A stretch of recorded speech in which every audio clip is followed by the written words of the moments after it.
27 March সোমবার রাত 8টায় খালেদ মহিউদ্দিন আছে এডিটিসপিকে জানিয়ে দিচ্ছি শিরোনাম। কমান্ডোদের নিয়ন্ত্রণে আতিয়া মহল, অভিযানে 4 জঙ্গি নিহত, বিস্ফোরক সরাচ্ছে সেনাবাহিনী।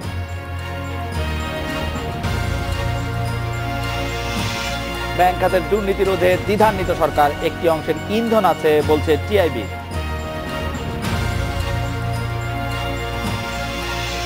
গাড়ি চালাতে হলে পাস করতে হবে 8ম শ্রেণী, নারীর আসনে পুরুষ বসলে জেল, জরিমানা।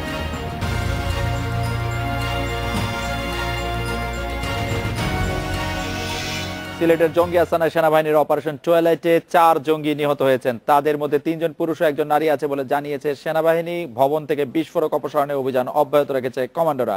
সেনাবাহিনীর গোয়েন্দা পরিদপ্তরের পরিচালক ব্রিগেডিয়ার জেনারেল ফখরুল হাসান কিছুক্ষণ আগে সাংবাদিকদের এই তথ্য জানান। নিহতদের মধ্যে শীর্ষ কোনো জঙ্গি আছে কিনা তা এখনো নিশ্চিত নয় সেনাবাহিনী। 4 জনের মধ্যে নারী সহ 2 জনের মরদেহ পুলিশের কাছে হস্তান্তর করা হয়েছে। ভেতরে আরো 2টি দেহে আত্মঘাতী বেল্ট লাগানো রয়েছে বলেও জানিয়েছেন ব্রিগেডিয়ার জেনারেল ফখরুল হাসান। গত বৃহস্পতিবার গভীর রাতে সিলেটের আতিয়া মহল ঘিরে ফেলে পুলিশ। শনিবার সকালে অপারেশন টুয়েলাইট শুরু করে সেনাবাহিনীর প্যারা কমান্ডোরা।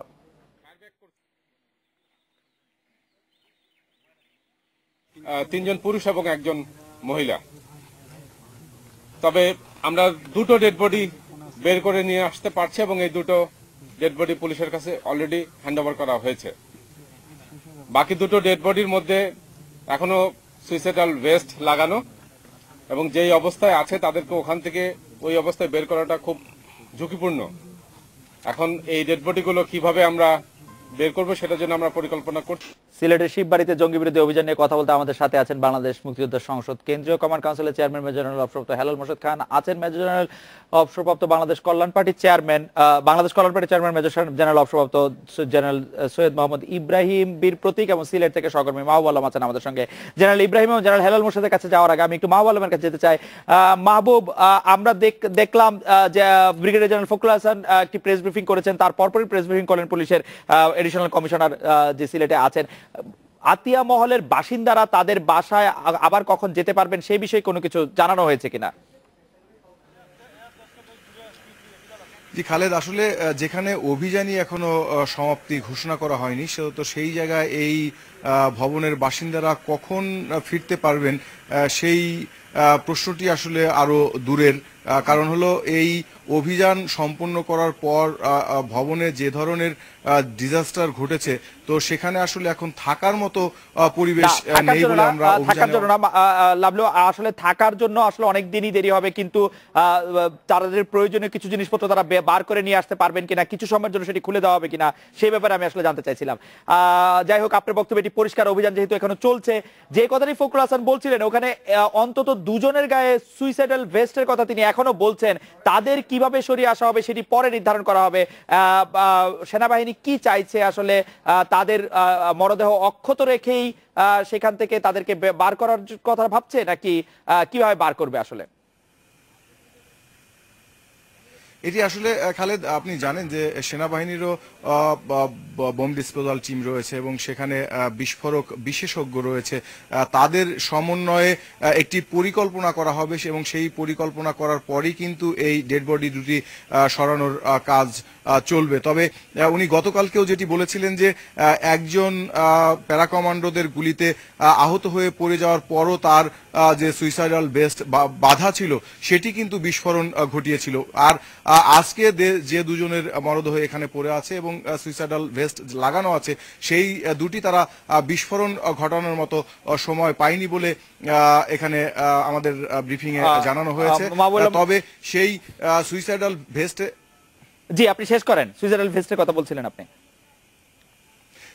এবং সে যে সুইসাইডাল ভেস্ট বাধা রয়েছে এবং সে দুটি খুবই বিপজ্জনক এবং সেখানে উচ্চ ক্ষমতা সম্পন্ন বিস্ফোরক রয়েছে বলে আমাদেরকে জানানো হয়েছে। এই কারণে সেটির ব্যাপারে তারা একযোগে সিদ্ধান্ত নেবেন। মাহবুব, আপনাকে অনেক ধন্যবাদ। জেনারেল সৈয়দ মোহাম্মদ ইব্রাহিম বীর প্রতীকের কাছে আমরা একটু জানতে চাইবো যে আপনি অপারেশন টুয়েলাইট পর্যবেক্ষণ করলেন, দেখলেন, খবর আমরা যতটুকু জানতে পেরেছি ততটুকু আপনি হয়তো শুনেছেন, জেনেছেন। আপনার কাছে এই ব্যাপারে আপনার একটু পর্যবেক্ষণ আমরা একটু শুনতে চাইবো। জেনারেল ইব্রাহিম বীর প্রতীক। আপনাকে ধন্যবাদ যে অনুষ্ঠানে যুক্ত করেছেন, কারণ এটাই আজকে জাতির talk of the country, talk of the day, talk of the week এবং দেশের নিরাপত্তার জন্য অত্যন্ত গুরুত্বপূর্ণ একটি বিষয়। সেনাবাহিনী যেটা হ্যান্ডেল করছে আমি তার প্রশংসা করব। এর কারণ তারা দুটো আঙ্গিকে গুরুত্ব দিয়েছে। একটি হলো ধৈর্যের পরিচয় দিয়েছে, দ্বিতীয় হচ্ছে নিরপরাধ জীবনহানি যেন না ঘটে তার প্রতি তারা গুরুত্ব দিয়েছে। সেনাবাহিনী ইচ্ছা করলেই এটাকে কিন্তু 2 থেকে 3 ঘন্টার মধ্যে শেষ করতে পারত, কিন্তু তাদের জীবনহানির আশঙ্কা প্রচুর হতো। কর্নেল আজাদ বা এরকম জ্যেষ্ঠ অফিসাররা নিজেদের নিরাপত্তাকেও প্রাধান্য না দিয়ে সাধারণ মানুষের নিরাপত্তাকে প্রাধান্য দিয়েছেন। আমি এটাকে গুরুত্বের সঙ্গে উত্থাপন করতে চাচ্ছি যে এদের ত্যাগ এবং এদের কৌশল। প্যারা কমান্ডাররা ইচ্ছা করলে নিজেরা 2-4-10 জন শহীদ হওয়ার নিয়তে যে দেশের জন্য জনগণের জন্য আমরা ঢুকতে পারতাম, কিন্তু এতে যে অনেক বড় ক্ষতি হতো। আর আরেকটি খুব গুরুত্বপূর্ণ বিষয় আছে যে সেখানে কয়জন জঙ্গি আছে তার ধারণা পাওয়া গেছে, তাদের প্রস্তুতির ধারণা পাওয়া গেছে, কিন্তু এদেরকে যদি বাঁচিয়ে রাখতে না পারলেও শরীরটিকে অক্ষত রাখা যায়, তাদের কাগজপত্র অক্ষত রাখা যায়, তাহলে ফিঙ্গারপ্রিন্ট নেওয়া, তাদের মোবাইল ফোন বের করা, তাদের অস্ত্রপাতির উৎস আবিষ্কার করার জন্য এই সকল জিনিসগুলো উপকার দিবে, প্রয়োজন হয়ে পড়বে। সেজন্যই আমি বলতে চাচ্ছি যে সেনাবাহিনীর হ্যান্ডলিংটা যথাযথ ছিল, ধৈর্যের সঙ্গে ছিল, নিরাপত্তা, জনগণের নিরাপত্তার দিকে খেয়াল করে তারা করেছিল। তবে হ্যাঁ, জেনারেল ইব্রাহিম, আমি আপনার বক্তব্য শেষ হওয়ার আগে একটু প্রশ্ন করতে চাই। সুইসাইডাল ভেস্ট পরা যে 2 জন জঙ্গির কথা আমরা শুনছি, তাদেরকে অক্ষত বার করে আসতে হলে সেই অভিযানটি আরো অনেক বেশি প্রলম্বিত হতে পারে কিনা, বা সেই দিকেই আমরা প্রস্তুতি রাখবো কিনা? যত প্রলম্বিতই হোক না কেন, যারা সুইসাইডাল ভেস্ট পরে আছে তারা আমরা ধরেই নিচ্ছি, তারা বা তাদের সঙ্গীরা এটা জেনে শুনেই করেছে যে জীবনটা তাদের কাছে তুচ্ছ, তারা নিজেকে মারবে বা নিজেকে মারতে প্রস্তুত, এবং মরার আগে সরকার পক্ষের বা মানুষকে যতটুকু মারতে পারে এটাতেই তাদের সেই পৈশাচিক আনন্দ। তার যদিও এরপরেও বলবো, যদি ওদেরকে আনতে চায় জীবন্ত অবস্থায়, তাহলে ধৈর্য এবং প্রভাব পানিতে তাদেরকে শুকাতে হবে, তাদেরকে চাপ দিতে হবে, তাদেরকে অন্য ব্যক্তিদের পরিচিতদেরকে দিয়ে আবেদন জানিয়ে, আহ্বান জানিয়ে তাদের মনকে প্রভাবান্বিত করতে হবে। Sort of psychological war, publicity war, influence করতে হবে তাদের মনকে যে তোমাদের এটা লুজিং ব্যাটল, তোমরা নিজেদেরকে শুদ্ধ ধ্বংস করে আর কিছু লাভ হবে না, অতএব তোমরা চলে আসো। বা অনেকটা এমনও হতে পারে, আমি জানি না, সরকার যদি কৌশলগত মনে করে তাদেরকে আপাতত ক্ষমাও করতে পারে। ওকে, আমি জেনারেল হেলাল মোর্শেদ খান বীর বিক্রমের কাছে একটু যেতে চাই। জেনারেল হেলাল মোর্শেদ খান বীর বিক্রম, আমি একই প্রশ্ন বা একই প্রসঙ্গের অবতারণা করতে চাই। অপারেশন টুয়েলাইট কেমন দেখলেন, আপনার পর্যবেক্ষণ কি সেটি জানতে চাইবো। কিছুক্ষণ আগে প্রেস ব্রিফিং এ আমাদেরকে সর্বশেষ অবস্থা জানানো হয়েছে। জেনারেল হেলাল মোর্শেদ। ধন্যবাদ খালেদ মাহমুদ আপনার এই উদ্যোগটির জন্য। আমি যেটা দেখতে পাচ্ছি যে আমরা যদি একটু পেছনে দেখি, অপারেশন হোলি আর্টিজানে যেটি হয়েছিল, প্রাথমিকভাবে পুলিশ এবং অ্যান্টি টেরোরিজম বাহিনী চেষ্টা করেছিল, পরবর্তীতে ফাইনালি প্যারা কমান্ডো সেনাবাহিনীকে আনা হয়েছিল। মাঝখানে এই ধরনের আরো কয়েকটি অপারেশন হয়েছে এবং পুলিশ এবং অ্যান্টি টেরোরিজম ইউনিট, পুলিশের যারা এবং র্যাব, তারা মিলে এটিকে কার্যকরভাবে তাদেরকে নিবৃত করতে পেরেছে। এরকম ঘটনাও ঘটেছে।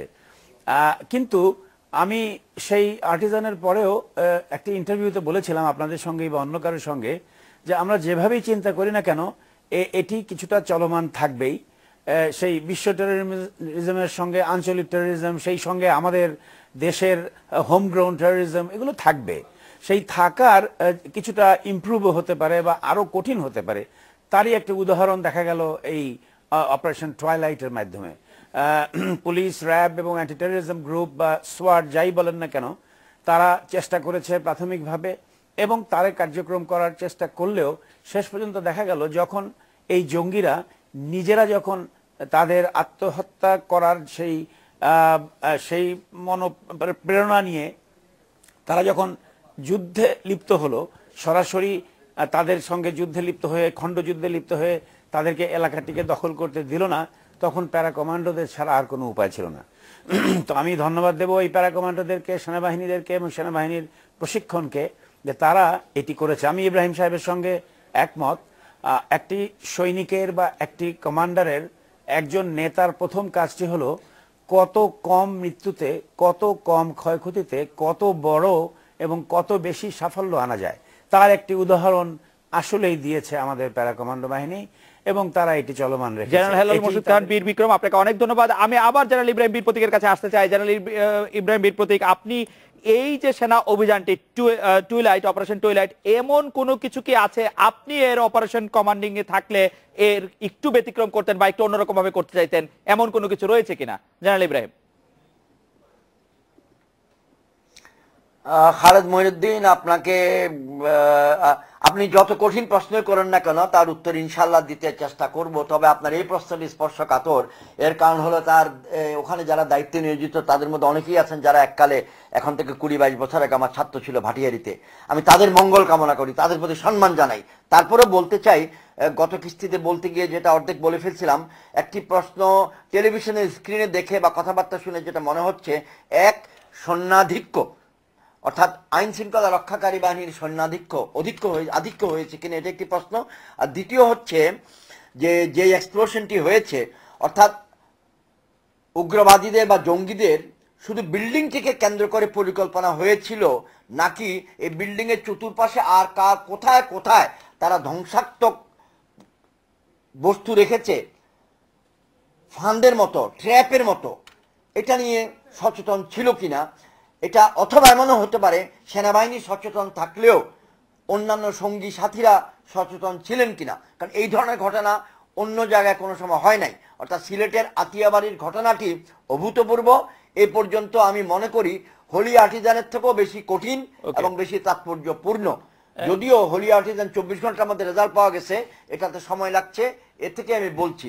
এই দুটো বিষয় ছাড়া আমি সর্বান্তকরণে সেনাবাহিনীর অফিসার, সৈনিক, পুলিশ অফিসার, সৈনিক যারা ওখানে ছিলেন, লস অফ লাইফ হয়েছে। ইন্সপেক্টর 2 জন সাহেবের পরিবারের প্রতি সমবেদনা, কর্নেল আজাদের জন্য দোয়া করছি, তিনি আমার ছাত্র ছিলেন, সকলের জন্য দোয়া করছি। কিন্তু এই দুটো পয়েন্ট আমার মনে স্ট্রাইক করেছে, আমি সিরিয়াস বলবো না, প্রশ্নবোধক চিহ্ন। জেনারেল ইব্রাহিম, আপনাকে ধন্যবাদ। জেনারেল হেলাল মোর্শেদ খান, এরকম কোনো কিছু কি আছে যেটা আপনি কমান্ডিং এ থাকলে একটু ডিফারেন্টলি করতেন?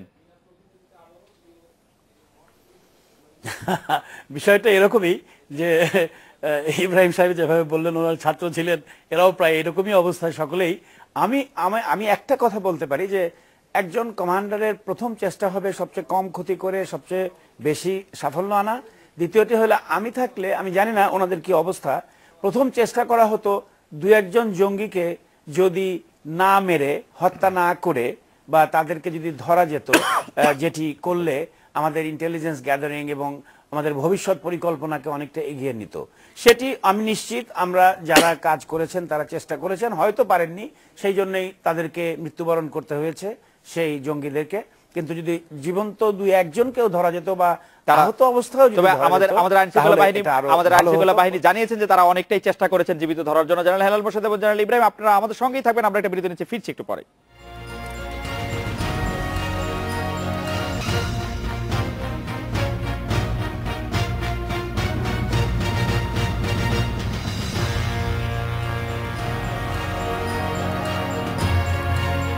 জেনারেল ইব্রাহিম, সিলেটের আতিয়া মহলে অভিযান শুরু হওয়ার পর, বিশেষ করে অপারেশন টুইলাইট শুরু হওয়ার পর বাংলাদেশের গণমাধ্যমগুলি কিরকম আচরণ করেছে তা নিয়ে নানা মত দেখা যাচ্ছে। কেউ বলছেন যে গণমাধ্যমগুলি খুবই চাপের মধ্যে ছিল, তারা খবর দিতে পারেনি, কেউ বলছেন তারা ইচ্ছা করে খবর দেয়নি, আবার কেউ বলছেন গণমাধ্যমের এটি সঠিক ব্যবহার। আপনার পর্যবেক্ষণ একটু শুনবো জেনারেল ইব্রাহিম।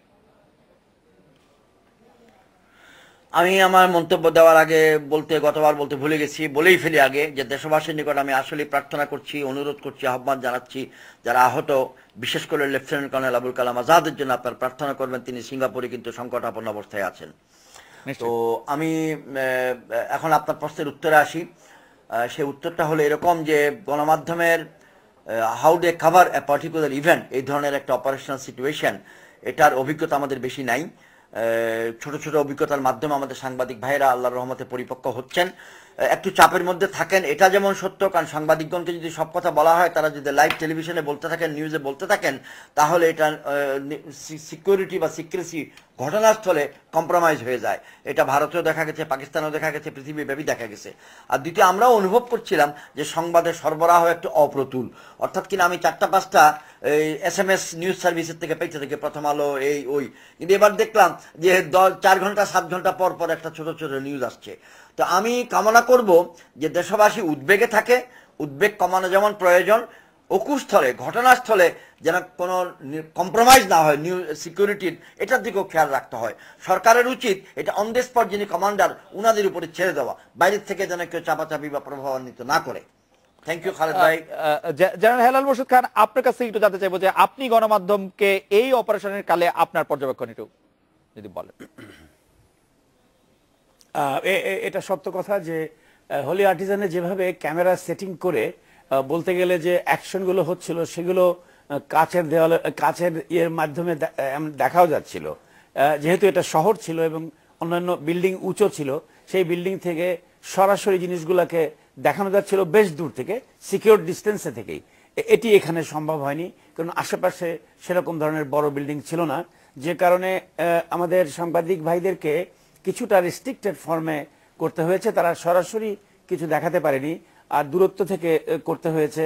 এবং কিছুটা এমবেডেড সাংবাদিকরা যেরকম ভাবে কাজ করে, যুদ্ধের সময় যেমন সাংবাদিকদের এমবেডেড করা হয় একটি ইউনিটের সঙ্গে, তারা কিছু দূর যায়, তারপর একটা নিরাপদ দূরত্ব থেকে তারপরে অপারেশনটি চলে, তারপরে যে এটিকে দেখে পাঠিয়ে দেয়। ঠিক এইভাবেই যেন মনে হচ্ছিল যে কিছু দূরত্ব থেকে কাজটা করতে হচ্ছিল, এবং সেই কারণে আমরা একটু তুলনামূলকভাবে, ইব্রাহিম সাহেব ঠিকই বলেছেন, একটু ব্ল্যাঙ্ক মনে হচ্ছিল। বাট আমি মনে করি যে আমাদের সাংবাদিক ভাইরা যদি মানে চেষ্টা করেন আরো খবর নিতে পারেন, এবং এখন হয়তো আরো বেশি নেবেন, এবং আমরা চাই যে ওনারা আমাদেরকে আরো একটু বেশি জানাক। হয়তো কোনো দূর থেকে আর একটু দূর থেকে কিছু ক্যামেরা দিয়ে কিছু অ্যাকশন দেখাতে পারলে আমরা একটু ভালো লাগতো যে আর কিভাবে কাজ হচ্ছে। একটি বিষয় আমি একটু বলতে চাই যে আমার মনে যেন হচ্ছিল যে যদি সম্ভব হতো, আমার সেই রাশিয়ার সেই বেসলানের কথাটি মনে পড়ছিল, যে তারা যখন কয়েকদিন জিম্মি ধরে রাখলো, তারপর তাদেরকে গ্যাসের মাধ্যমে তাদেরকে প্রায় নিষ্ক্রিয় করা হয়েছিল এবং কিছু জীবিত ধরা হয়েছিল। সেই ধরনের কিছু করতে পারলে যে ভালো হতো। আমি জানি না আমাদের কমান্ডো বাহিনীর কাছে সেই ধরনের ইকুইপমেন্টগুলো পৌঁছেছে কিনা। আমার ধারণা এটি অলরেডি পাওয়া গেছে এবং পৌঁছে গেছে, এবং এটিকে প্রয়োগ করতে পারলে ভবিষ্যতে এই জীবিত ধরাটা খুব ইম্পর্টেন্ট হয়ে দাঁড়াবে, এবং তাতে আমাদের ইন্টেলিজেন্স এবং ফরওয়ার্ড কাজগুলো আরো ভালো হবে। আমাদের সময় প্রায় শেষ। আমি একই প্রশ্ন আপনাদের দুজনের কাছে করতে চাই। প্রথমে জেনারেল হেলাল মোরশেদ বীর বিক্রম, আপনি একটু বলবেন যে অভিযান চলাকালে আমাদের যে নিরাপত্তা বাহিনীর সম্মানিত সদস্যরা যে নিহত হয়েছেন, আহত হয়েছেন, লেফটেন্যান্ট কর্নেল আজাদ যার কথা আমরা বারবার বলছি, সেই যে আহত হওয়াটা সেটি বা নিহত হওয়াটা, হতাহত হওয়াটা সেটি এড়ানো যেত কিনা? এই প্রশ্নটি আপনি একটি নতুন কথা ধারণা সৃষ্টি হয়েছে। আমরা কিন্তু এর আগে বিদেশেও অন্যান্য জায়গায় জঙ্গি অপারেশনে দেখেছি যে জঙ্গিরা একটি চেষ্টা করে বাইরে থেকেও আক্রমণ করতে, যাতে করে যে ভেতরের যে কার্যক্রমটি যেন ব্যাহত হয়। সেটি খুব বেশি ব্যাহত না হলেও তাদের মনের একটি স্যাটিসফ্যাকশন হয় যে কিছু সশস্ত্র বাহিনীর মানুষকে হত্যা করা গেছে, এবং তারা এটিকে মনে করে এটি সাকসেস। সেটি এবার হয়েছে, গতবার কিন্তু এটি হয়নি। মাঝখানে যে 4টি অপারেশন হয়েছিল সেটিতেও তারা করেনি, কিন্তু এইবার তারা এটি করেছে। আমাদেরকে জেনারেল হেলাল মোরশেদ আপনাকে অনেক ধন্যবাদ। আমি জেনারেল ইব্রাহিমকে শুনতে চাই 30 সেকেন্ড। জেনারেল ইব্রাহিম, আপনি মনে করেন কিনা এই হতাহত যারা আমাদের আইন শৃঙ্খলা বাহিনীর সদস্যরা যারা হতাহত সেটি এড়ানো যেত কিনা?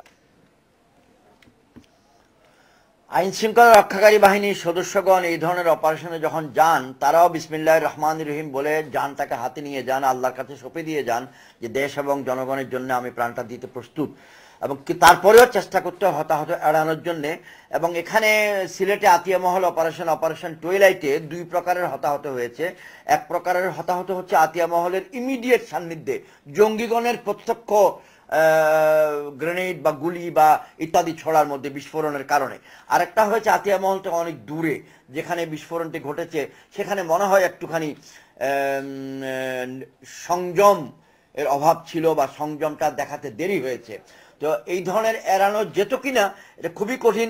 ঢাকা মহানগরের মহাখালী ডিওএইচএস এ বাংলাদেশ কল্যাণ পার্টির চেয়ারম্যানের অফিস থেকে মন্তব্য করাটা ভাইয়া, মহিউদ্দিন ভাই, খালেদ ভাই, জেনারেল ইব্রাহিম বীর প্রতীক, জেনারেল হেলাল মোরশেদ বীর বিক্রম, আপনাদের অনেক ধন্যবাদ। এড্রেস সিকিউরিটি বিরতি নিচ্ছি, ফিরছি একটু পরে।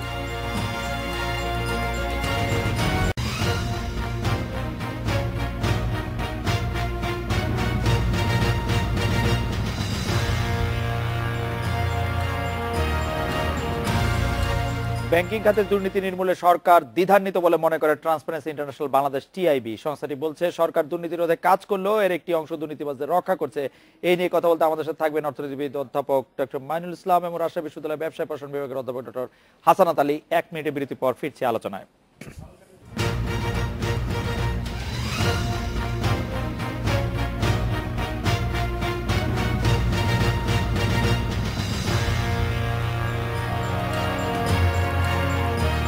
অধ্যাপক মইনুল ইসলাম, দুর্নীতি রোধে সরকার কাজ করলেও একটি অংশ দুর্নীতিবাজদের রক্ষা করছে, টিআইবির এই মতামত সম্পর্কে আপনার পর্যবেক্ষণ কি স্যার? হ্যাঁ, ব্যাংকিং সেক্টরের যে ঋণ খেলাপি এবং দুর্নীতি এগুলো নিয়ে যে কথাটা টিআইবি বলেছে, আমিও মনে করি যে এটার মধ্যে সত্যতা রয়েছে। বিশেষ করে ব্যাংকিং সেক্টরের খেলাপি ঋণের এখন যে 63,000 কোটি টাকার বেশি খেলাপি বলা হচ্ছে, এটাও আসলে সত্য তথ্য নয়, এটা সত্য পরিসংখ্যান নয়। কারণ এর সাথে যোগ করতে হবে অবলোপন করা, রাইট অফ করা প্রায় 40,000 কোটি টাকার খেলাপি ঋণ, যেগুলো 5 বছরের পুরনো। এবং যেহেতু এই অবলোপন করা খেলাপি ঋণ 40,000 কোটি টাকা, এগুলো সুদে আসলে বাড়ছে, অতএব গত 15 বছর ধরে এই 40,000 কোটি টাকা সুদ আসলে বেড়ে প্রায় 1.5 লক্ষ কোটি টাকা দাঁড়িয়েছে। অতএব সত্যিকারভাবে খেলাপি ঋণের পরিমাণ কিন্তু 2 লক্ষ কোটি টাকা ছাড়িয়ে গেছে। এখন প্রশ্ন হলো, এই খেলাপি ঋণ আদায় হচ্ছে না। বিশেষ করে অবলোপন করা খেলাপি ঋণ, এগুলো 1% থেকে 5% কোনো ব্যাংকে আদায় করতে পারছে না। এবং আমরা জানি যে 2002 থেকে এটা 15 বছর ধরে অবলোপন করা হয়েছে, এবং সেগুলো এই অবলোপন করা খেলাপি ঋণ নিয়ে অনেকে আবার ব্যাংকের চেয়ারম্যান হয়ে গেছেন, ব্যাংকের ডিরেক্টর হয়ে গেছেন, এবং তাদের বিরুদ্ধে সরকার কোনো ব্যবস্থা নিচ্ছে না। 1998 সালে তদানীন্তন প্রেসিডেন্ট শাহাবুদ্দিন বলেছিলেন প্রত্যেক ব্যাংকের শীর্ষ 10 ঋণ খেলাপিকে বিচার করার জন্য ট্রাইব্যুনাল করা হোক, খেলাপি ঋণ ট্রাইব্যুনাল। এবং ট্রাইব্যুনাল করলে তখন তারা এই যে নিজেদের টাকার জোরে যে অর্থ ঋণ আদালতের রায়গুলোকে তারা আটকে দিচ্ছে, এই অবস্থা সৃষ্টি হতো না। কিন্তু প্রেসিডেন্ট শাহাবুদ্দিনের সেই কথাতে শোনা হয়নি।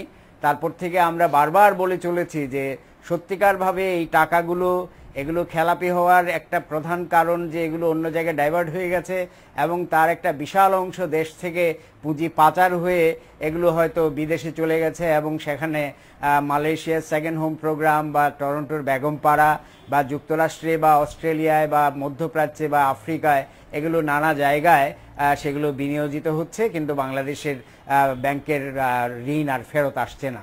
অতএব এ ব্যাপারে বাংলাদেশ ব্যাংকের এবং সরকারের ভূমিকা সবসময়ই অত্যন্ত দ্বিধান্বিত। এবং বিশেষ করে বেসিকের এই যে চেয়ারম্যান আব্দুল হাই বাচ্চুর ব্যাপারে বারবার কথা উঠছে, কিন্তু আমরা জানি যে তার বিরুদ্ধে গত 2 বছর 2.5 বছরে কোনো ব্যবস্থা গ্রহণ করা হয়নি।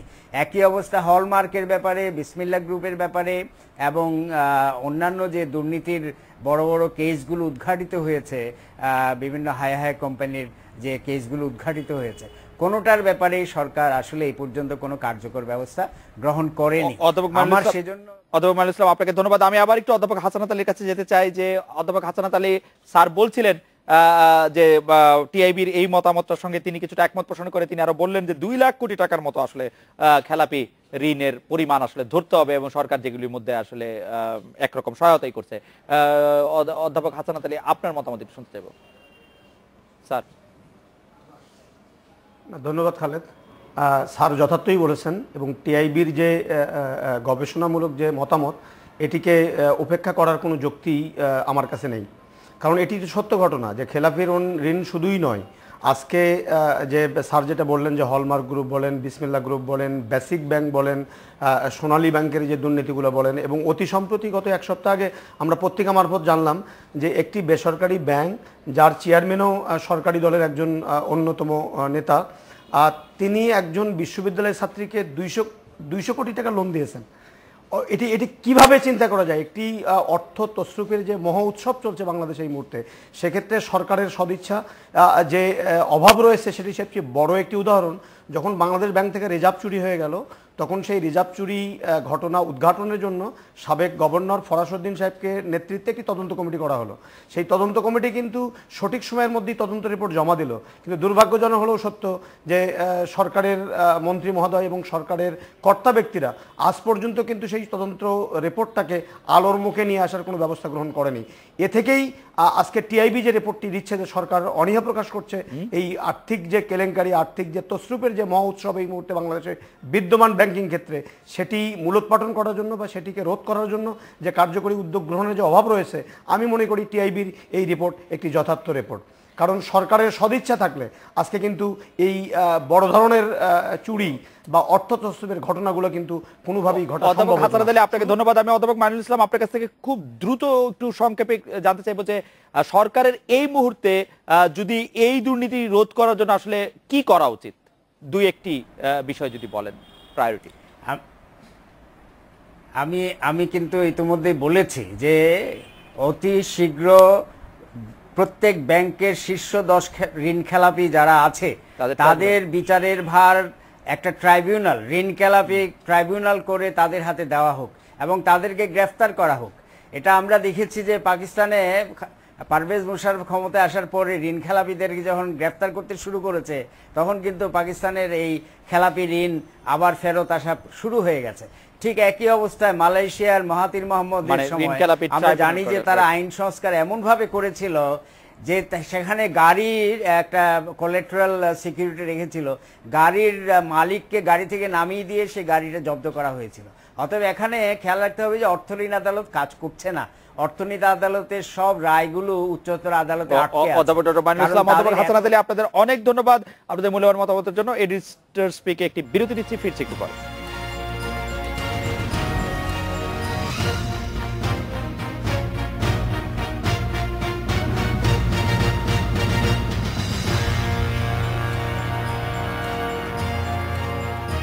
লাইসেন্স পেতে গাড়ি চালকদের অন্তত 8ম শ্রেণী পাস করতে হবে, এছাড়া নারীর জন্য সংরক্ষিত আসনে পুরুষ বসলে হবে জেল জরিমানা, এমন বিধান রেখে সড়ক পরিবহন আইন 2017-এর খসড়ায় নীতিগত অনুমোদন দিয়েছে মন্ত্রিসভা। এই নিয়ে কথা বলতে আমাদের সাথে আছেন সহকর্মী নূরে আলম। নূরে আলম, একজন লোক 8ম শ্রেণী পাস করেছেন কিনা সেটা কিভাবে নিশ্চিত হওয়া যাবে?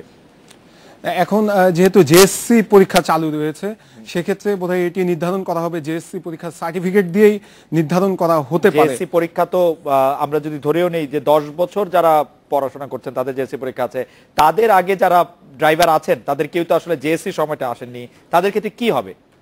না, তাদের ক্ষেত্রে কি হবে সেটি এখন পর্যন্ত স্পষ্টভাবে আইনে বলা হয়নি। আইনের অনেকগুলো বিষয় নিয়ে কিছুটা ঘাটতি রয়েছে এবং অনেকগুলো বিষয় স্পষ্ট করা হয়নি। আমি এ বিষয়ে সড়ক পরিবহন সংশ্লিষ্টদের সাথে কথা বলেছিলাম এবং সড়ক অধিদপ্তরের সাথে কথা বলেছিলাম। তারা বলেছেন যে যেহেতু আইন হয়েছে আইনের পরে বিধিমালা করা হবে, সেই বিধিমালায় এগুলো নির্ধারণ করে দেওয়া হবে। ছেলেদের আসনে, মেয়েদের আসনে যদি ছেলেরা বসে তাদের জেল জরিমানা হবে এরকম একটি কথা বলা হচ্ছে। সেই জেল জরিমানাটি কারা দেবেন? মানে বাসের মধ্যে আদালত কোথায় পাওয়া যাবে? না, এটি তো মানে বিভিন্ন আইনের তো বিভিন্ন ধারাই রয়েছে। এখন এটি বসলে হচ্ছে এখনো যেরকম গাড়ি চালকদের অথবা গাড়ির যে উশৃঙ্খলতা রয়েছে সেগুলো নিয়ন্ত্রণের জন্য মোবাইল কোর্ট বসানো হয়, তখনও এরকম মোবাইল কোর্টের মাধ্যমেই সেই শাস্তির ব্যবস্থা আসলে করা হবে। এছাড়া তো আর মানে এই আইনটি কবে নাগাদ সংসদে উঠতে পারে বা কার্যকর হতে পারে সে সম্পর্কে কোনো ধারণা পাওয়া গেছে কিনা? আইনটি বলা হয়েছে খুব শিগগিরই, তো খুব শিগগিরই আসলে যে কবে হতে পারে সেটি নিয়ে তারা স্পষ্টভাবে বলেননি। যেহেতু এই আইনটি প্রায় 2011 সাল থেকে চলছে, 2011 সালে প্রথম এই খসড়াটি করা হয়, সেটি আজকের মন্ত্রিসভায় চূড়ান্ত হলো প্রায় 6 বছর পর। এর মাঝে কয়েক দফা সড়ক দুর্ঘটনার জন্য কি শাস্তির বিধান এই আইনে রাখা হয়েছে চালকদের জন্য, যেটি নিয়ে আসলে একটি বড় ধর্মঘটও আমরা হতে দেখলাম। এটি নিয়ে আসলে বেশি সমালোচনা হচ্ছে। আইনটি মন্ত্রিসভার অনুমোদনের পরে আমি সড়ক সংশ্লিষ্ট যারা রয়েছে, বিশেষ করে যাত্রী কল্যাণ সমিতি এবং যেসব প্রকৌশল বিশ্ববিদ্যালয়ের বিশেষজ্ঞরা রয়েছে তাদের সাথে আমি কথা বলেছিলাম যে এই আইনে কিন্তু প্রথম থেকেই বলা হয়েছিল যে 302 ধারাটি রাখার জন্য, কিন্তু সেটি রাখা হয়নি। আইন অনুযায়ী দণ্ডবিধি রাখা হয়েছে 304-এর খ ধারা, যেখানে সর্বোচ্চ শাস্তি 3 বছরের জেল চালককে দেওয়া হতে পারে। আসলে রাখা হয়েছে। নূরে আলম, আপনাকে অনেক ধন্যবাদ। এই ছিল আজকের এডিটর স্পিকে আমন্ত্রণ আমাদের পরের আয়োজনে।